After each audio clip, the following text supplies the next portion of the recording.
नमस्कार दोस्तों, न्यूज तक की गर्मा गर्मी में आपका एक बार फिर स्वागत है। देश में बेरोजगारी या महंगाई जैसे मुद्दों पर बहस होती रहे, पाकिस्तान के साथ सरहदी तनाव को लेकर निगाहें बनी रहें, मुट्ठियां तनी रहें। राष्ट्रपति डोनाल्ड ट्रंप टैरिफ को लेकर अपनी कलाबाजियां हर दिन दिखाते रहें और वो सुर्खियों में बनी रहें, लेकिन इन सब के बीच भी हमेशा हमारे देश में जो एक मुद्दा दिलचस्पी, बहस और जिज्ञासा की कतार में सबसे आगे खड़ा मिलता है, वो ये कि अगर आज चुनाव हो जाएं तो सरकार किसकी बनेगी। और इस सवाल का जवाब ढूंढता है इंडिया टुडे और सी वोटर का एमओटीएन सर्वे यानी मूड ऑफ द नेशन पोल, जो हर 6 महीने में दोबारा हर 6 महीने में रिपीट होता है, साल में 2 बार होता है।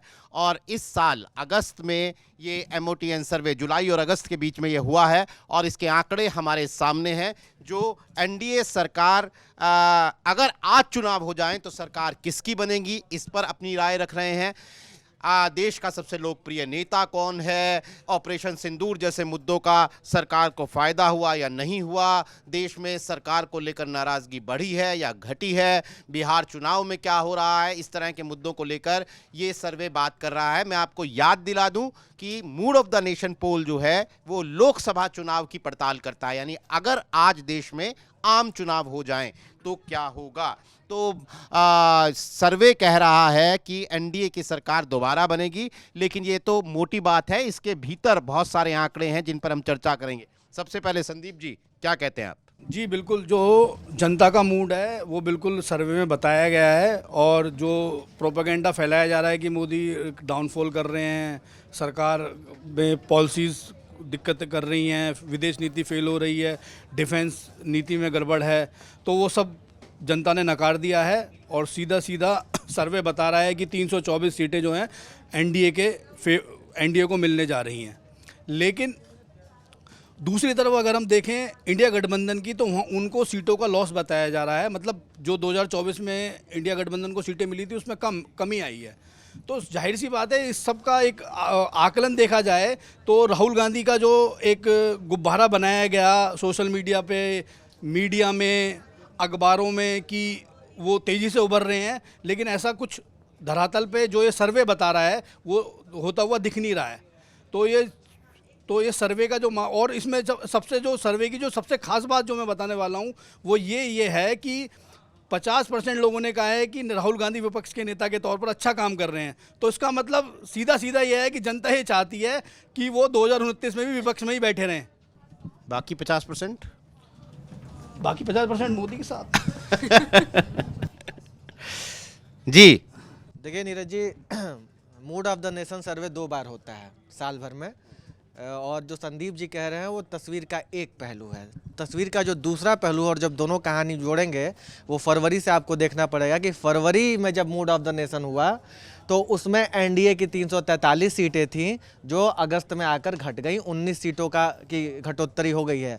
यानी ये सीधे सीधे इशारा है कि सरकार तो लोकप्रिय नहीं है। अगर सरकार लोकप्रिय होती तो सीटें बढ़ती ना, पहली बात। दूसरी बात, सर्वे में 400 पार होने वाले अकेले दम पर सरकार बनाने, 2-2 बार सरकार बनाने में सक्षम होने वाले आज बहुमत नहीं पा रहे हैं। भाजपा की अपनी जो सीटें हैं वो 272 के आंकड़े को पार नहीं कर रहे, मूड ऑफ द नेशन कह रहा है। यानी ये क्या है, पीएम नरेंद्र मोदी की लोकप्रियता तो बढ़ती हुई हम तब मानते ना जब वो अकेले दम पर जिस तरीके से 2 चुनाव में भाजपा को बहुमत दिलाने में कामयाब रहे। 24 में हमने देखा उनकी लोकप्रियता का क्या नतीजा आया, 240 सीट भाजपा को मिली। Mood of the nation survey alarming है भाजपा के लिए, एनडीए के लिए। वो इशारा कर रहा है कि उसकी नीतियां, अभी सर्वे पर जब हम आगे बात करेंगे नीरज जी, ऐसे आंकड़े आएंगे। लोगों से सवाल पूछे गए हैं कि क्या करप्शन हटाने में मोदी सरकार कारगर है। 47% कह रही है नहीं, 42% कह रही है हाँ। तो ये जो अधिकतर बहुसंख्यक आबादी है ये मान रही है कि करप्शन हटाने में सरकार कामयाब नहीं है। अभी तो मुद्दे बन रहे हैं और देश को ये चीज़ 12 साल से बताई गई कि टीना इफेक्ट है भाई देश में, क्या कि there is no alternative, Modi का कोई विकल्प नहीं है। राहुल गांधी आज विकल्प है ना, राहुल गांधी एक देश के बड़े नेता के तौर पर उभर रहे हैं। संदीप जी कह रहे हैं कि 50% लोग कह रहे हैं कि नेता प्रतिपक्ष के तौर पर अच्छा काम किए हैं और लोकतंत्र खतरे में है। ये देश की एक बहुत बड़ी आबादी इसी सर्वे में मान रही है। और ये किसने उठाया ये मुद्दा? ये राहुल गांधी ने उठाया चुनाव आयोग पर सवाल करके कि देश का लोकतंत्र। चलिए राहुल गांधी पे आएंगे। सुषमा जी नहीं, बताइए, मैं देखिए, आप कुछ- मुझे 3-4 पॉइंट्स पे हमेशा की हंसी आई। एक तो इन्होंने बोला कि बीजेपी पूर्ण बहुमत में नहीं पहुंच रही। भाई फरवरी में 240 थी, 260 20 सीटें गेन हुई बीजेपी को, और यहां तो आप 3 आंकड़े में नहीं पहुंच पा रहे हैं, 100 नहीं पहुंच पा रही है। आपकी 99 थी, लगा कि शायद अगले सर्वे में शायद 1 सीट बढ़ जाए और आप 3 नंबर्स में आ जाएं, लेकिन आप तो 2 सीटें कमी हो गई, 97 हो गई। पहला हास्यास्पद लगा कि आप बीजेपी के पूर्ण बहुमत की चिंता करें, यहां पर सैकड़ा नहीं लग पा रहा कांग्रेस का। दूसरा बहुत हंसी आई मुझे सुन के ही कि राहुल गांधी मजबूत हो रहे हैं, भाई मोदी के लिए बड़ा खतरा। कैसे? 52 और 25 50% से ज्यादा का डिफरेंस है। तो आप कैसे कह रहे हैं कि भाई राहुल गांधी मजबूत हो रहे हैं? ये तो किसी बच्चे को भी कहेंगे 52 बड़ा है या 25, कितना अंतर है वो ही बता देगा। अमीर जी को पता नहीं क्यों अंतर नहीं दिखता है। अंधभक्त मोदी वाले कहे जाते हैं जो बीजेपी को देखते हैं, लेकिन जो कांग्रेस को एक तरफा जबरदस्ती राहुल गांधी को प्रधानमंत्री बनाने पर लगे, उनको क्यों नहीं अंधभक्त कहते, मुझे समझ में नहीं आता। तीसरी जो बात इन्होंने कही कि भाई बीजेपी के लिए बड़ी खराब, एनडीए गवर्नमेंट के लिए बड़ी खराब सिचुएशन है। सर देखिए, अगर टोटल आंकड़े आप देखेंगे तो 24 से बेहतर है। हाँ, फरवरी से 19 सीटें कम है। तो ये जो सर्वे है ना, उसकी तारीख याद करिए, 1 जुलाई से 14 अगस्त, जब ये कहा गया कि दिल्ली की संसद से बीजेपी को धूल चटा दी, नरेंद्र मोदी को राहुल गांधी ने घुटनों पे ला दिया, अखिलेश यादव ने चमत्कार कर दिया, लड़कों ये दोनों लोग मिलकर के पूरी विपक्ष ने एकदम महफिल लूट ली, सोशल मीडिया पर चर्चा है कि भाई ये तो सब तबाह हो गया। अगर उसमें 19 सीटें कम आती, भाई हम इमोशनल हैं, वोटर्स इमोशनल है। अगर उस इमोशंस के बीच में जहां पर वोट की चोरी का आरोप लगाते, जहां पर सिंदूर पर डाके के आरोप लगाते, आप कहते कि सिंदूर को सियासत के लिए इस्तेमाल किया गया, इस तरह की इमोशनल आप बातें कहते हैं। प्रियंका गांधी वहां पर इमोशनल होकर सदन में नजर आती हैं। अगर उस ड्यूरेशन में 19 सीटें केवल कम होती हैं, तो शायद ये एक विनिंग सिचुएशन है एनडीए के लिए, बीजेपी के लिए, नरेंद्र मोदी के लिए। 19 सीट तो बहुत बड़ी बात है सुषमा जी, 1 सीट से का कष्ट वाजपेयी जी से पूछा जाना चाहिए। और लोकप्रियता का तो भाई ये भी है- यहाँ पर अभी सरकार बनाने की नहीं, बात नहीं। नहीं, अगर है भी तब भी पूर्ण बहुमत की सरकार पूर्ण बहुमत की नहीं है, आज का सच यही है। 24 से ज्यादा है। आज का सच यही है कि बीजेपी मोदी 260 सरकार पे पूर्ण बहुमत की performance सरकार बेहतर नहीं है। हुआ। कांग्रेस नीचे 100 तक नहीं पहुंच पा रहे, अब सरकार बनाने के ख्वाब सजा रहे। वाह भैया वाह। सर यहाँ पे एक चीज़ जो शुरुआत से अब तक कही जा रही है, या तो हम एनडीए और ये यूपीए का डिफरेंस समझे, ये इंडिया और एनडीए, और दूसरा मोदी और राहुल, या तो हम मोदी और राहुल में कंपटीशन देख लें, या फिर ये इंडिया अलायंस और एनडीए में कंपटीशन देख लें। क्योंकि जब हम एनडीए और इंडिया का परफॉर्मेंस देख रहे हैं तो इसमें एनडीए गिरता हुआ नजर आया है, लेकिन जब हम मोदी वर्सेस राहुल देख रहे हैं तो यहाँ पर मोदी अभी भी लीड ले रहे हैं और राहुल गांधी अभी भी पीछे हैं। भारत जोड़ो यात्रा से लेकर आज तक राहुल गांधी बहुत जी जान लगा रहे हैं, उनकी कोशिशें लगातार जो हैं वो ऊपर उठती हुई नजर आ रही हैं। लेकिन जब हम परफॉर्मेंस वाइज देखते हैं या फिर प्रधानमंत्री मोदी के भाग्य का ही जिक्र करते हैं, तो वो खुद भी बहुत तारीफ में कहते हैं कि मेरा भाग्य बहुत मजबूत है, कांग्रेस जितना कोशिश करेगी वो मुझे गिरा नहीं पाएगी, और वो हम देखते हैं। अब जब इस डेटा को भी हम देख रहे हैं, मूड ऑफ द नेशन भी बता रहा है कि पूरे विश्व में आज भारत कहां पर आकर खड़ा है, भारत की लोकप्रियता और भारत ने अपने आप को कितनी मजबूती के साथ खड़ा किया है। ये पिछले 6 महीने का डाटा नहीं, ये पिछले कई सालों का डाटा बता देगा। आज टेरिफ की सिचुएशन है, ऑपरेशन सिंदूर को लेकर सवाल उठ रहे हैं, वहां जो डाटा इसमें भी मूड ऑफ द नेशन में दिखाई पड़ रहा है, उसमें देखा जा सकता है किस तरीके से लोग लगातार अपना समर्थन दे रहे हैं। विदेश नीति को लेकर भारत को अपना जो समर्थन इस समय जनता से मिल रहा है, खासतौर पर प्रधानमंत्री मोदी को, वो एक तरीके से बहुत गुड न्यूज़ है एनडीए के लिए। और ये 6 महीने में बहुत कुछ हुआ, टेरिफ हुआ, ऑपरेशन सिंदूर हुआ, विदेश नीति के लिहाज से ये 6 महीने बहुत क्रूशल रहे। और यहाँ पर भी अगर विपक्ष भुनाने में विफल रहा और ये बताने में विफल रहा कि ऑपरेशन सिंदूर किस तरीके से एक बड़ी नाकामयाबी रही है, आतंकी हमला कैसे हो गया, और लगातार विपक्ष ने सवाल जरूर उठाए, लेकिन जनता ने उसको समर्थन नहीं दिया। वो अभी भी प्रधानमंत्री मोदी और एनडीए के समर्थन में है, क्योंकि हमें ये मूड ऑफ द नेशन का डाटा बता रहा है। और इसके साथ साथ विदेश नीति को लेकर, अरे यार, साची कहते कि प्रेस कॉन्फ्रेंस करते नरेंद्र मोदी, राहुल गांधी ये कहते और खुद जनता के बीच पहुंच जाते हैं कि भाई हम तो जनता के बीच पहुंच रहे हैं, हम तो ग्राउंड पे रहते हैं, तब भी आप कन्वे नहीं कर पा रहे। इट मींस आप सब जगह जा रहे हैं। ऑपरेशन सिंदूर के समय आप कानपुर में शुभम द्विवेदी के एवरेस्ट पे बैठी हुई है बीजेपी, वहां से गिर के कंचनजंगा पे ही तो आएगी ना, धरातल पे थोड़ी आएगी।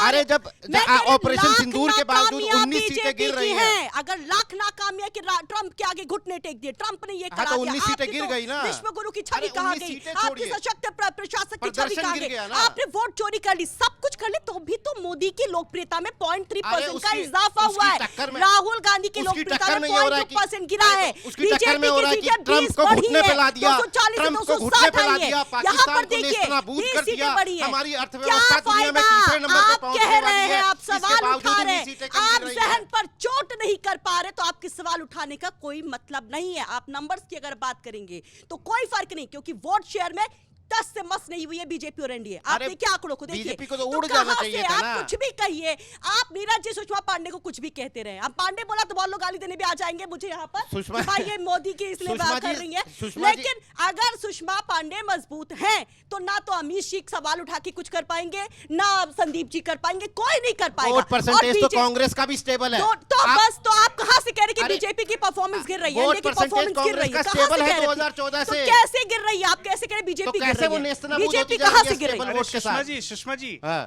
ये ना देश का मूड है और मतलब ये कभी भी बदल सकता है। बदलता है, तो आप प्लस में भी हो थोड़ा सकता है, शांति माइनस रखिए। में भी हो सकता है, दोनों हो सकता है, एक ही क्यों लेके चल एक रहे चीज हैं? जो बता रहा हूँ Exactly. कि जिस समय ये देश का मूड का जो सर्वे देश का मिजाज समझने के लिए हुआ है ना, उस समय सारे देश का मूड जो है बड़ा कूल चल रहा है। आप ज़्यादा एक्साइटेड ना हो। मैं इसलिए बता रहा हूँ कि इस समय कोई राजनीतिक लेवल पर कोई इमोशनल इशू नहीं चल रहा है जो हमारे जैसे वोटर जो पूरे देश में फैले हुए हैं, इसलिए आपको ये फ़र्क लग रहा है। 2024 की जो स्थिति थी और 2025 अगस्त की जो स्थिति है, उसमें ज़मीन आसमान का फ़र्क है। तो सरकार थोड़ा बैकफुट पर गई अलग अलग कारणों से, लेकिन सरकार को वो फ़ायदा नहीं मिला। जब बालाकोट हुआ था तो उसका एक माहौल पूरे देश में बना था, बीजेपी ने उसको बहुत भुनाया था। और जो सी वोटर में जो यशवंत देशमुख की जो एक ऑब्जर्वेशन है, वो लगातार इस बात को बता रहे हैं कि ऑपरेशन सिंदूर सुपर हिट नहीं हुआ। इसकी मायूसी विपक्ष के समर्थकों की या राहुल गांधी समर्थकों की नहीं है, ये मायूसी उसी साइड की है, बीजेपी समर्थकों की साइड की है, जिनको लग रहा था कि हम बहुत कुछ कर लेंगे, हम बहुत कुछ अचीव नहीं कर पाए। ये सीज फायर हो गया, मोदी ने ट्रंप ने वॉर रुकवा दी, इस तरह की चीज़ें से ना उनको परेशान कर रही है। तो उस कैंप आप समझ लीजिए, उस कैंप का जो मनोबल है ना, वो उस कैंप का जो मनोबल है वो डाउन चल रहा है। और अब पीओके ले आएंगे, 6 महीने में ले आएंगे, 3 महीने में ले आएंगे ना, इस तरह की बातें अब नहीं होती हैं। और नई इसको होना अब नए सिरे से करना बहुत मुश्किल काम है अब। अरे किसी दिन ये हम सुन लेंगे कि पीओके लाने वाली बात भी जुमला थी, हमारी चुनावी कैंपेन का नारा था, जो कि बीजेपी के नेता अक्सर कहते रहे हैं। चलिए एक अगली बात की तरफ बढ़ते हैं। वो इस सर्वे में एक बात और जो सामने आई है वो ये कि राहुल गांधी की जो स्वीकार्यता है वो विपक्ष के नेता के तौर पर भी और प्रधानमंत्री के कंटेंडर के तौर पर भी लगातार या तो बनी हुई है वो 25% के आसपास, या फिर उसमें अगर हम राज्य वाइज जाते हैं तो कहीं कहीं उसमें इजाफा भी है। यानी कि तमाम पप्पू कैंपेन के बावजूद राहुल गांधी जो हैं, संदीप जी, वो लगातार मुकाबले में बने हुए हैं। और एक बात मैं ये कह दूं, जो 50% और 25% की आप बात करते हैं ना, तो जो सत्ता में बैठा होता है उसको एक नेचुरल फायदा होता है हर सर्वे में। अरविंद केजरीवाल कल तक देश के हीरो थे, सत्ता से बाहर हुए, आज आपकी यादों में भी नहीं है। तो ये जो 50% और 25% वाला लॉजिक है, ये इनकम्बेंट होने का नरेंद्र मोदी को फायदा है। तो ये लेकिन चलिए मैं ये मान लेता हूं कि आंकड़ा जो है वो उनके साथ है नरेंद्र मोदी के। देखो आंकड़ा ये आप जो कह रहे हो ना 25 और 51-52 की तो कोई लड़ाई है ही नहीं, वो तो बहुत पीछे है। मोदी के सामने राहुल गांधी तो बहुत पीछे है। ये आप मान रहे हो राहुल गांधी कंटेंडर है, आंकड़े मान ही नहीं रहे उस बात को। और रही बात आपकी कि वो ये बहुत बड़ा अचीवमेंट है मोदी का कि पीछे बीते 11 साल से लगातार वो अपने टॉप पे बने हुए हैं। एंटी इनकम्बेंसी उनके कोई एंटी इनकम्बेंसी आज तक मोदी के खिलाफ नहीं बनी है। और वाराणसी में 2024 का वोट देख लीजिए और 2019 का वोट देख लीजिए। कौन जीता? मैं वोट की बात ही नहीं कर रहा। आप लोकप्रियता की बात कर रहे हैं, वोट का नंबर देख लीजिए वाराणसी में जहां से सांसद चुने जाते हैं। लोकप्रियता आपको पीएम बना सकती है क्या? नहीं बना सकती। सीटें आपके पास होनी चाहिए जिस पार्टी के पास 272 का बहुमत होगा वही पीएम का दावेदार होगा। ऐसा लोकप्रियता क्या लोकप्रियता, सीटें चाहिए, सीटें। अरे संदीप, ये बात सही है कि 11 साल से एंटी इनकम्बेंसी मोदी के लिए काम नहीं करती है। ऐसा कोई भावना नहीं है कि लोग मोदी से नाराज हैं, लेकिन प्रो इनकम्बेंसी राहुल गांधी के लिए भी नहीं बन पा रही है। इसीलिए उनका जो स्ट्रगल है वो अभी इतना लड़खड़ाते हुए 25 तक पहुंचा है। राहुल गांधी नेगेटिव राजनीति करते हैं, सबसे बड़ी बात यह है। कोई ऐसा मुद्दा उठाओ जो उन्होंने आम जनता के लिए उठा दिया हो, जिसपे वाहवाही लूटी हो। क्या उठाएंगे? चुनाव आयोग पे सवाल उठाएंगे, ईवीएम पे सवाल उठाएंगे। अरे तो भारत जोड़ो यात्रा में संविधान वाली लड़ाई में राहुल गांधी ने यही तो बात की। 14 अगस्त तक का सर्वे है, उसका समर्थन उनको 14 अगस्त तक डबल हो गई। 15 अगस्त का ऐलान तो उसमें शामिल ही नहीं है, जीएसटी वाला। आप देखना, आप अगले 6 महीने बाद का सर्वे क्या देश का माहौल बदलेगा। मैं बता दूं कि एक आंकड़े, चूंकि मूड ऑफ द नेशन सर्वे की बात हो रही है, तो ये जो आप कह रहे हैं ना कि चुनाव आयोग पर राहुल गांधी सवाल उठा रहे हैं, ये सवाल देश के इस सर्वे में भी पूछा गया लोगों से कि देश में लोकतंत्र खतरे में है। आंकड़े जानते हैं आप? नहीं जानते होंगे, मैं बता देता हूं। जब ये सवाल हुआ कि क्या भारत में लोकतंत्र खतरे में है, तो 48.3% लोगों ने कहा कि हाँ खतरे में है। ये सवाल जब फरवरी में हुआ था तो 46.3% लोगों ने कहा था हाँ खतरे में है। आज 48.3% कह रहे हैं, मतलब 2% का इजाफा हुआ। लगातार पिछले 1 महीने से कैंपेन चल रहा है, तो ये पूरी कांग्रेस पार्टी चिल्ला के बोल तो ये रही है, देश उसके मान बाद रहा है, 2% लोग बढ़ गए आपके। देश और आप सर्वे कह में रहे मान हो, रहा है कि आप कह रहे हो लोकतंत्र ये बहुत खतरे बड़ा में मुद्दा है। ये आपके लिए छोटा मुद्दा होगा, ये आपके लिए छोटा मुद्दा आप होगा कि जनता आपके के- वोट की आप- चोरी मैं- होती है। आप जनता- ये आम जनता आपके के लिए लिए छोटा मुद्दा मुद्दा नहीं होगा, है। मेरे लिए छोटा ये मुद्दा आपके नहीं लिए है। मुद्दा है, ये मेरे लिए विपक्ष के लिए संविधान मुद्दा का हो मुद्दा सकता है, है, आम जनता का मेरे मुद्दा लिए नहीं मेरे है। अधिकार इस का देश मुद्दा मुद्दा नहीं है। है अगर ये। वोट चोरी हो रही है तो ये नेशन में जिस जगह पर SIR वाला डेटा दिया गया है, वहीं पर एक डेटा जो है, एक सवाल ये भी था कि क्या इस देश में फेयर चुनाव हो रहे हैं, फ्री एंड फेयर चुनाव हो रहे हैं, उसका डेटा आप बता पाएंगे? 60 मैं निकाल के बता दूंगा। 64% लोगों ने कहा कि इस देश में अभी भी निष्पक्ष चुनाव हो रहे हैं। आपके सवाल और आपके सवालों का जवाब है ये। नहीं, मैं ये कह रहा हूं कि ये सही बात है। जो मामला 64% लोग जो मान राहुल रहे हैं। गांधी जो बता रहे हैं उसमें वो ये बीजेपी को विलेन बताने की कोशिश कर रहे हैं, लेकिन उससे सोशल मीडिया पर उनकी रीच बढ़ रही है, उनकी जो रैलियों में, सी उनके सभाओं वोटर में इस सर्वे को बढ़ रही करता है, है, उस सी लेकिन वोटर उससे के संस्थापक बीजेपी यशवंत को देशमुख का politically कोट नुकसान है। अभी भी नहीं हो सुन रहा। लीजिए, बीजेपी रूपक जी। अपनी पोजीशन मेंटेन करके चल मैं रही बता है, रहा हूं। और यही कांग्रेस मैं पार्टी और आपको राहुल बता गांधी रहा की हूं खतरे कि की बात है सी वोटर कि के अभी भी संस्थापक ऑल्टरनेटिव और के बड़े तौर लंबे पर समय से वो भारतीय नहीं माने जा चुनावों रहे को हैं। कवर करने वाले यशवंत देशमुख का कोट है कि SIR का मुद्दा भाजपा को बिहार चुनाव में भारी पड़ सकता है। ये यशवंत देशमुख भी मानते हैं। ये टीवी चैनल के साथ बातचीत करते उन्होंने इसको बाकायदा कोट दिया है कि ये NDA के खिलाफ जा सकता है और SIR पर के मुद्दे पर बिहार में बड़ी बहस छिड़ी हुई है। और ये चुनावी नतीजा आएगा जब बिहार का, तो हम देख लेंगे कि राहुल गांधी ने जो मुद्दा उठाया उस पर जनता ने वोट किया कि नहीं किया। फिलहाल जो सर्वे के आंकड़े भी इस बात की इशारा कर रहे हैं कि अगर लोकतंत्र की प्रक्रियाओं पर सवाल उठाया जा रहा है तो जनता भी इस बात को मान रही है। वोट डालना ही लोकतंत्र की परिभाषा तो नहीं है ना। सिर्फ वोटिंग हो रही है, नहीं, कैसी लोकतंत्र हो रही व्यापक है, चीज है। उससे आप लोकतंत्र को परिभाषित नहीं कर सकते। नहीं, बार बार तो सन 52 से देश में चुनाव हो रहे हैं, सन 1952 से देश में चुनाव हो रहे हैं। नेहरू, तब तो सारा क्रेडिट नेहरू को जाए भारत में लोकतंत्र लाने का। अमित जी, हाँ, नहीं, अमित जी बहुत जागरूक पत्रकार हैं, एक बहुत समझदार एक नागरिक हैं, संविधान की बात हर शो में करते हैं। अमित जी के खुद के कितने संवैधानिक हक को मारा गया, आप मुझे बताइए। आपके व्यक्तिगत आपको कैसे पता आपका वोट चोरी हुआ? आपने पता किया? और सुषमा जी, ये वही और लॉजिक एक सेकंड, संवैधानिक अधिकार सिर्फ एक नहीं है। सुषमा जी, संविधान बहुत सुषमा बृहद जी, है, सुषमा बहुत जी, बृहद है सुषमा संविधान। जी, ये वही यही लॉजिक तो है। दिक्कत है। एक मिनट, ये वही लॉजिक। संविधान को आपने सियासत मेरी तक बात सुनिए, सीमित ये वही कर दिया लॉजिक है। बस। आपके घर में चोरी हुई पिछले 10 साल में? आपके घर में चोरी हुई पिछले 10 साल में? हुई कि नहीं हुई? नहीं हुई। इसका मतलब देश में कहीं चोरी नहीं हुई। मैंने तो ये कहा ही नहीं। आपके साथ नहीं, एक सेकंड, आपकी एक चेंज सेकंड, नहीं थी, हुई पिछले संविधान 5 साल मैंने में। कहा इस समय तक देश में एक कहीं नहीं सेकंड, हुई। संविधान को लेके जो बार बार ये क्या लॉजिक है कि संविधान में आपका क्या हाथ मारा गया कि नहीं मारा संविधान गया? में क्या सिर्फ वोट देने का अधिकार है? संविधान यहीं तक सीमित है नीरज जी। अरे अगर संविधान के कर्तव्य बताइए, अच्छा, अधिकार बताइए आप अच्छा, मुझे, अच्छा, आप बताइए कितने अधिकार हैं अगर और आप- कितनों का हनन हो अच्छा, रहा है। 100 अधिकार है, संविधान एक छीन सीमित लेंगी। नहीं है। 100 अधिकार मैंने है, ये एक नहीं छीन कहा, लेंगी कि मैंने 99 कहा, बचा अभी हुआ है। जवाब दिया, 100 अधिकार है, अभी यहाँ 99 पर रहेंगे, निरुपम एक जी छीन ने जवाब लेंगी। दिया कि 60% से ज्यादा लोग कहते हैं तो फेयर बीजेपी इलेक्शन हो रहा है, बीजेपी को लेकिन 60% वोट बार-बार मिल गया क्या? संविधान को लाना ये सिर्फ अपने आप को बचाना है और कुछ नहीं है। नहीं ये तो बिल्कुल नहीं। ये आप बिल्कुल नहीं, संविधान सीमित नहीं है। अखिलेश यादव ने ऑन रिकॉर्ड कहा है कि चुनाव आयोग को उन्होंने एफिडेविट पर शिकायतें की थी। चुनाव आयोग तो मान नहीं रहा था ना कि उसको कोई शिकायत मिली है। अब कह रहा है कि 3800 एफिडेविट हमें मिले हैं।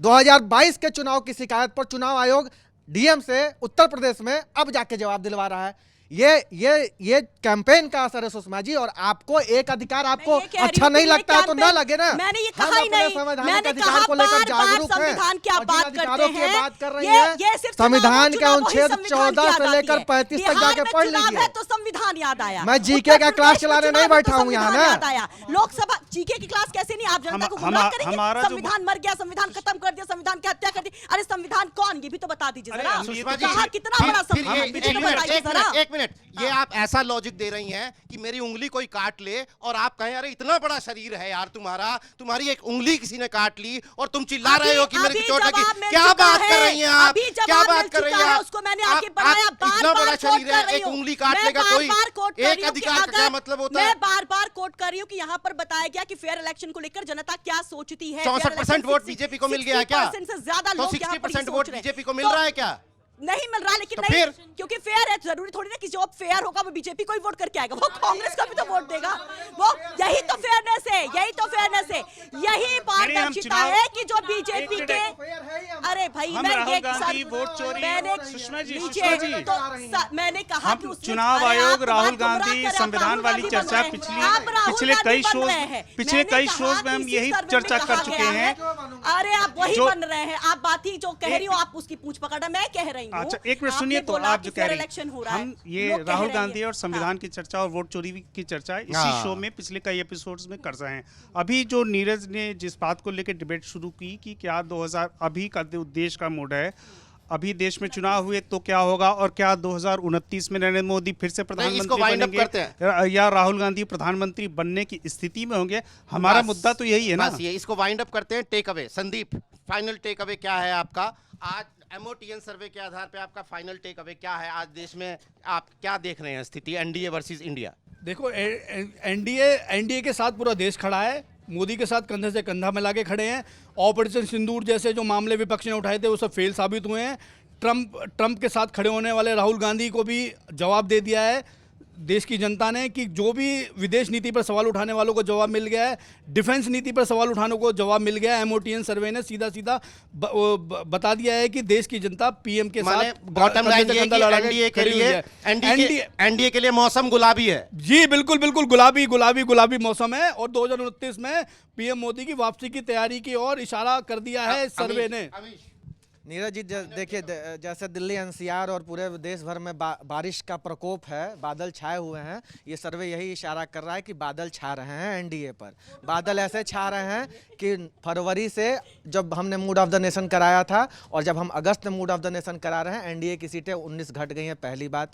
दूसरी बात कि जो आप कह रहे हैं कि एनडीए लिए गुलाबी माहौल है, तो भैया 47% एनडीए को वोट मिल रहा है इसी सर्वे में और 40% इंडिया को मिल रहा है। महज 7% का अंतर है। अरे नीरज सर, जी, वोट शेयर महज 7%। बार-बार वोट शेयर की बात मत करो, सीटों की बात करो। संदीप जी मैं अपनी बात कंप्लीट कर रहा हूं।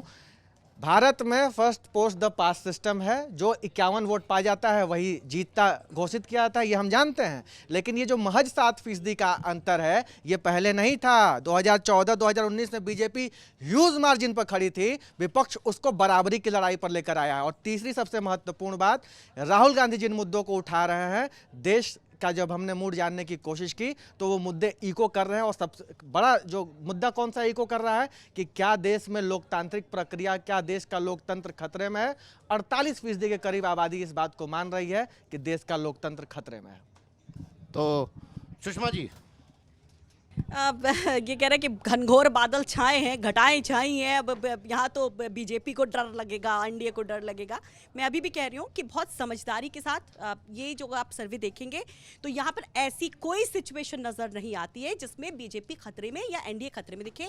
बीजेपी इवन प्लस दिखती है, अपनी सीटों को बढ़ाती दिखती है। एनडीए थोड़ा सी मार्जिन के साथ वोट परसेंट सेम है, सीटों में थोड़ा बहुत अंतर है। जो बार बार हम कह रहे हैं कि आपको तारीख याद रखनी होगी, 1 जुलाई से लेकर 14 अगस्त के बीच का ये सर्वे है। सेंटिमेंट्स की बात यहाँ पर हो रही थी कि आप ट्रंप ऐसा कर रहे हैं, वोट चोरी हो रही है, वहां पर सिंदूर की सियासत, जो मैंने बात पहले कही वही बात कह रही। तो मुझे बहुत ज्यादा अंतर नहीं दिख रहा है और यहां पर एनडीए की प्रबल संभावना 29 के लिए फिलहाल आज के दिन में दिखाई देती तो है। सुषमा जी की नजर में एनडीए की कुर्सी जो है वो जो की तो टिकी हुई है, सांची आप बताइए। तो सर मुझे लगता है कि जिस तरीके का रिपोर्ट कार्ड अभी आया है, जो लोग सोच रहे हैं कि इसके बाद एनडीए का सूर्यास्त हो जाएगा, तो सूर्यास्त तो नहीं हो रहा है। अभी भी ये जो सूर्य है ये लगातार ऐसे ही चमचमाता रहेगा। कम से कम डेटा यही बता रहा है। विदेश नीति, रक्षा नीति, हर एक सेक्टर में हम देख रहे हैं जनता बहुत हद तक एनडीए को सपोर्ट कर रही है।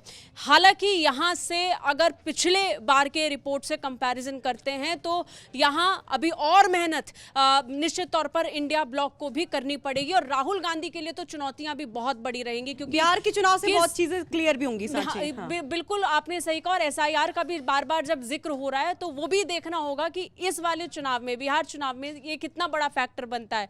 लेकिन 2029 के लिए राहुल गांधी के लिए इंडिविजुअल राह बहुत मुश्किल है अगर प्रधानमंत्री मोदी के बराबर उनको रखकर देखा जा रहा है। लेकिन सूर्यास्त तो नहीं हो रहा है एनडीए का भी। चलिए, राहुल गांधी का रास्ता जो है वो मुश्किल है, लेकिन एनडीए का सूर्यास्त नहीं हो रहा है। लेकिन आप कह रही हैं कि उनको भी अपनी सॉक्स पुल करके रखने की जरूरत है। रूपक, नहीं, जिस मूड ऑफ द नेशन में पर हम बातचीत कर रहे हैं ना, उसमें एक सवाल ये भी पूछा गया था जिसकी चर्चा आरएसएस सर संचालक मोहन भागवत जी ने की थी कि क्या 75 वाला फार्मूला लागू किया जाना चाहिए। आपको नंबर याद है उसका?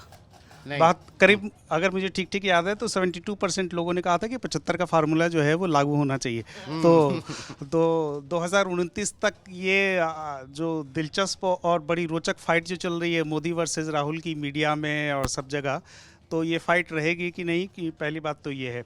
दूसरी बात ये है कि अभी भी राहुल गांधी के लिए संघर्ष का रास्ता बहुत लंबा है।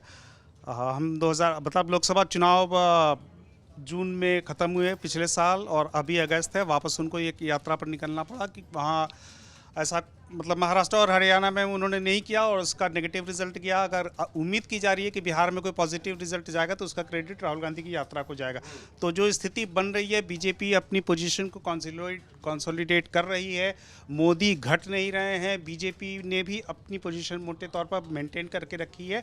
लेकिन एक बहुत लंबा जंप कांग्रेस पार्टी और राहुल गांधी को लेना पड़ेगा और ये शायद मुमकिन है कि राहुल गांधी को 2029 तक या तो पैदल चलना पड़े या चलते रहना पड़े, सड़क पर ही रहना पड़े। इसके अलावा फिलहाल कोई रास्ता नहीं है और इतनी मुश्किल स्थिति जो है वो बीजेपी के लिए नहीं है। उनको बस अपनी पोजीशन जो है, अपनी कुर्सी जो है सेव करके रखनी है, लेकिन ऑपोजिशन जो है उसको बहुत लंबा स्ट्रगल करना पड़ेगा अभी। नीरज जी, एक छोटा सा कमेंट बस कर दूं कि जब टेस्ट मैच में 5वें दिन का खेल आ जाता है ना नज़दीक, तो उस समय पिच टफ हो जाती है खेलने के लिए। तो बीजेपी 5वें दिन के खेल में पहुंच रही है, एनडीए 5वें दिन के खेल में पहुंच रहा है। अब टफ पिच पर खेलना है एनडीए को। तो देश का मूड भी अभी 5वें दिन तक नहीं पहुंचा है ना, वो एक्साइटमेंट लेवल इस समय बहुत लो है। आखिरी कमेंट पॉलिटिकली आखिरी कमेंट कर देते हैं। देखो, बीजेपी को टेस्ट मैच जीतना आता है, सीरीज जीतनी आती है, वर्ल्ड कप जीतना आता है। तो ये भूल जाओ कि टेस्ट मैच आखिरी पिच कैसी होगी, क्या होगी। बीजेपी का स्पिनर भी है, सब है हमारे पास, सब जीतेंगे। देखिए, इतना यकीन तो उसको होता है जिसने एम्पायर मैनेज कर रखा हो। देखिए, ये जब हार जीत का खेल है, देखो भैया, जब खेल हार जीत का है, हार जीत का नहीं है, खेल बहानेबाजी का, बहानेबाजी का। नहीं, अंपायर ने मैच हार गए, अंपायर के लिए। संदीप जी, जब कांग्रेस आती है कि भाई इतनी सीटें आ गई, रोक लिया इंडिया को, मोदी को पूर्ण बहुमत सरकार बनाने से, तब तो फेयर था एम्पायर, है ना। अब अगर स्टेट में गवर्नमेंट बन गई कांग्रेस की या इंडिया ब्लॉक की तो फेयर था एम्पायर। ये बहुत बेतुका तर्क है, मतलब क्या ही किया जाए। में भी ना एक एम्पायर के ऊपर भी एक सुपर एम्पायर बिठा दिए गए हैं जो स्टेडियम में बैठ के और frame to frame video check करके बताते हैं कि अंपायर सही थे या नहीं थे। तो ये जो खाली आरोप है ना कि अंपायर भी मैनेज हो चुके हैं, तो अभी भी बीजेपी को अपने गेम पर कॉन्फिडेंस है और अंपायर को मैनेज किया है या नहीं किया है, ये आरोप को साबित होना बाकी है। नहीं, तो चलिए एमओटीएन सर्वे के इस पूरे आंकड़ों पर जो न्यूज़ तक के न्यूज़ रूम में जो बहस आपने देखी है उसका लब्बो लवाब ये है कि एनडीए के लिए या बीजेपी के लिए अच्छी खबर ये है कि उनकी स्थिति कमोबेश बनी हुई है। पहली बात तो मोटी बात ये है कि अगर आज चुनाव हो जाएं तो वो सरकार बना रहे हैं। देश के सबसे लोकप्रिय नेता के तौर पर नरेंद्र मोदी अब भी बदस्तूर नंबर 1 पर बने हुए और अच्छे खासे मार्जिन से बने हुए हैं। लेकिन एनडीए के लिए या कहें कांग्रेस पार्टी के लिए अच्छी खबर यह है कि वो रेस से बाहर नहीं है, वो रेस में बनी हुई है, उसने अपनी स्थिति मजबूत की है। विपक्षी पार्टियों में आंकड़े कहते हैं कि देश भर की विपक्षी पार्टियों ने कांग्रेस पार्टी को इस देश की मुख्य विपक्षी पार्टी के तौर पर स्वीकार किया है और लोग भी इस बात को स्वीकार कर रहे हैं। राहुल गांधी की लोकप्रियता जो है वो विपक्ष के नेताओं में बहुत ऊपर है। यानी अब वो जो पहले कंफ्यूजन होता था कि ममता बनर्जी, अरविंद केजरीवाल कौन होगा, राहुल गांधी को कैसे आने देंगे, तो कम से कम एमओटीएन सर्वे कहता है कि अगर हम विपक्ष के नेताओं की लिस्ट देखें तो राहुल गांधी वहां पर बहुत आगे खड़े हैं और मुख्य विपक्षी नेता के तौर पर वो सीधी टक्कर नरेंद्र मोदी को दे रहे हैं। आंकड़ों का अंतर जो है वो अपनी जगह पर है और राहुल गांधी को उसे पाटना, उसकी चुनौती राहुल गांधी को के लिए वो एक बड़ी चुनौती है। लेकिन अभी काफ़ी दिन बाकी हैं, अभी और एमओटीएन के सर्वे होंगे, चुनाव इस बीच राज्यों के चुनाव होंगे जो इस देश की राजनीतिक नब्ज को सेट करते हैं, उसका जो तापमान है वो हमें बताते हैं। तो ये तमाम जो पॉलिटिकल डेवलपमेंट्स होनी है इस पर न्यूज़ तक की नज़र लगातार बनी रहेगी। दोस्तों, आज आप हमारे साथ इस कार्यक्रम में आपने शिरकत की, आपका बहुत बहुत शुक्रिया, बहुत बहुत आभार। नमस्कार, अगले हफ्ते फिर हाजिर होंगे।